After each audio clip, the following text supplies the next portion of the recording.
नमस्कार दोस्तों, स्वागत है आपका हमारे channel be successful with Neeraj में। आज हम फिर आपके लिए एक मोटिवेशनल स्टोरी लेके आए हैं।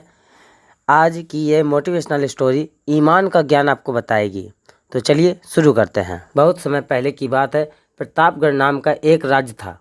वहाँ का राजा बहुत ही अच्छा था, मगर राजा को केवल एक सुख नहीं था कि उसकी कोई भी संतान नहीं थी, और वह चाहता था कि राज्य के अंदर कोई भी योग्य बच्चा गोद ले ले ताकि उसका उत्तराधिकारी बन सके और आगे की बागडोर को अच्छे ढंग से चला सके। इसी को देखते हुए राजा ने एक घोषणा कर दी कि सब राजमहल में सभी बच्चे एकत्रित हो जाएं, और ऐसा ही हुआ।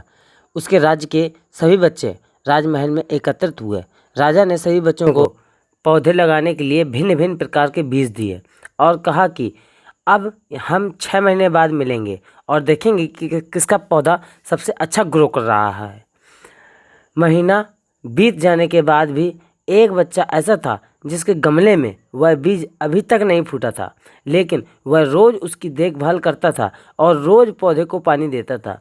देखते ही देखते 3 महीने बीत गए। बच्चा परेशान हो गया।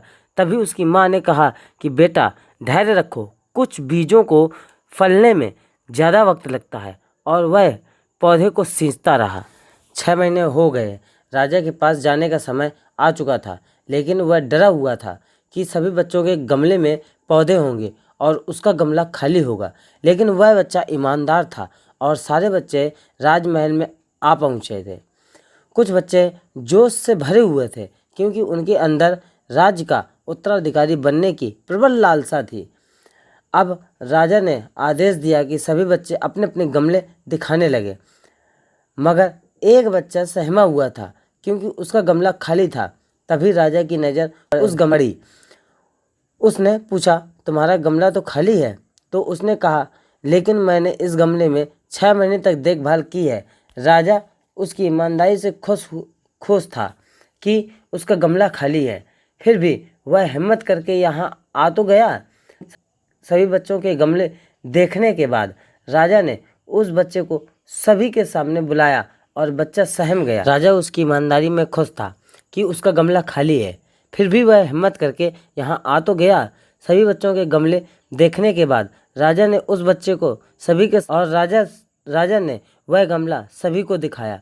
सभी बच्चे जोर जोर से हंसने लगे। राजा ने कहा, शांत हो जाइए, इतने खुश मत होइए। आप सभी के पास जो पौधे हैं वो सब बंजर हैं। आप चाहे कितनी भी मेहनत कर लें, उनसे कुछ नहीं निकलेगा। लेकिन असली बीज यही था। राजा उसकी ईमानदारी से बेहद खुश था और उस बच्चे को राज्य का उत्तराधिकारी बना दिया। लेकिन हमें इस कहानी से क्या सीखने को मिला? लेकिन अपने अंदर का ईमानदार होना बहुत ज़रूरी है। अगर आप खुद के साथ ईमानदार हैं तो जीवन के किसी न किसी पड़ाव में सफल हो ही जाएंगे, क्योंकि हमारी औकात हमें ही पता होती है। हम खुद को पागल बनाकर खुद का ही नुकसान करते हैं। इसलिए अपना खुद का ईमानदारी से पूर्वक काम कीजिए और ईमानदारी पूर्वक से अपने मेहनत पे लगे रहिए। आप एक न एक दिन ज़रूर सफल होंगे। इसी के साथ धन्यवाद। जय हिंद, जय भारत।